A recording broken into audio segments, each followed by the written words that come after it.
Hello.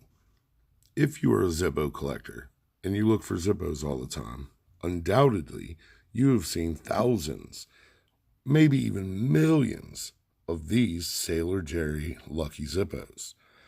Now, on the bottom, it says 2007 limited edition, made in China. Clearly not a Zippo, but every time you see it listed, people list them as very rare or extremely rare or highly collectible. This is BS. That's not a real Zippo. This one, on the other hand, is the real, extremely rare Sailor Jerry Zippo. Made in 2004. It's got the midnight chrome. Same exact everything on the front.